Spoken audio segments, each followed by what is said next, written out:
Hi, everybody. This is Bob Wolff speaking. Our guest is Don Lund, a coach for the Detroit Tigers.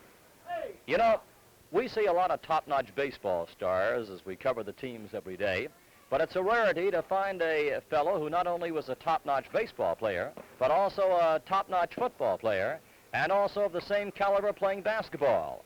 And to find a man who is talented in all three of these sports and has played them all at the same time while going to a university is something very rare indeed. Don Lund has done that at the University of Michigan, starred in all three sports. Don, I think nowadays it's sort of tough getting the opportunity to play more than one sport at a college, isn't it? I would say so. It seems like the stress on the majority of colleges is in football, and a fellow is required possibly to go out for spring football.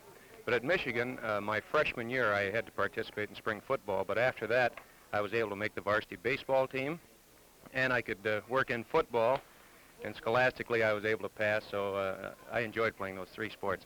You played basketball in between, huh? Yes. Well, that is something which we rarely have a chance to see about athletes.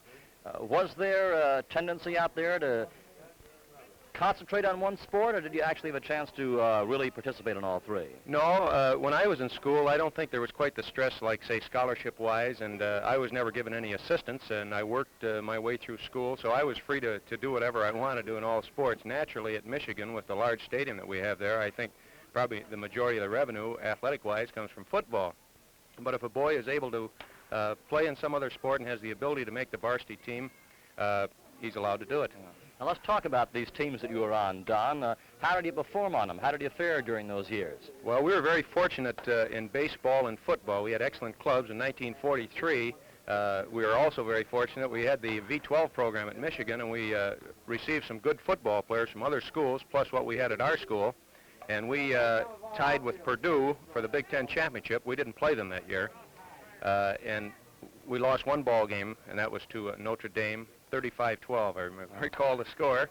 Some of the outstanding players on our team were Bill Daly, who later played pro football, and Elroy Hirsch, who is still participating in football, and Fred Nagus, another fellow that came from Wisconsin, did an awfully good job at our place. Then in baseball, we won the championship 2 out of 3 years that I was there. We had a good ball club.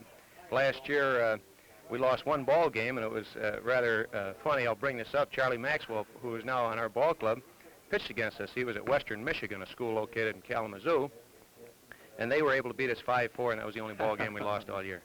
And as far as the results, of course, back in those days, pro basketball didn't have the complete stature that it does today, so I don't imagine you considered that as a possible career. But in football, I believe you were a first draft choice, weren't you? Yes, I was rather surprised, but I was drafted by the Chicago Bears, and I gave some consideration to playing football, but it seemed like my love was really baseball, and I was fortunate to be able to sign a major league contract at that time. And did think after, when things were, I was a little discouraged at times in baseball and thought about football, but I'm certainly glad and I'm awfully fortunate that things have gone as well as they have for me in baseball. And that first contract, I believe, was with Brooklyn, and Cookie Lavagetto was over there then, wasn't he? That's right. Cookie was over there. In fact, I was at the World Series in '47 when Cookie got that base hit, and a tremendous guy, and did a lot for the Brooklyn organization, and certainly I think Washington is very fortunate to have such a gentleman as that running their club. Don, what do you do in the off-season? Well, in the off-season, I was able to get my teacher's certificate when I was at Michigan, and I've been substituting in the Detroit school system since 1949, and it's worked out nicely for me. And I also do a lot of officiating. I work both football and basketball and enjoy that very much. As you can see, our guest, Don Lund, is a mighty talented fellow. Don, thanks for being our guest. Robert, thank you very much, and good luck to you. And now this is Bob Wolff returning to Jim Simpson. Okay.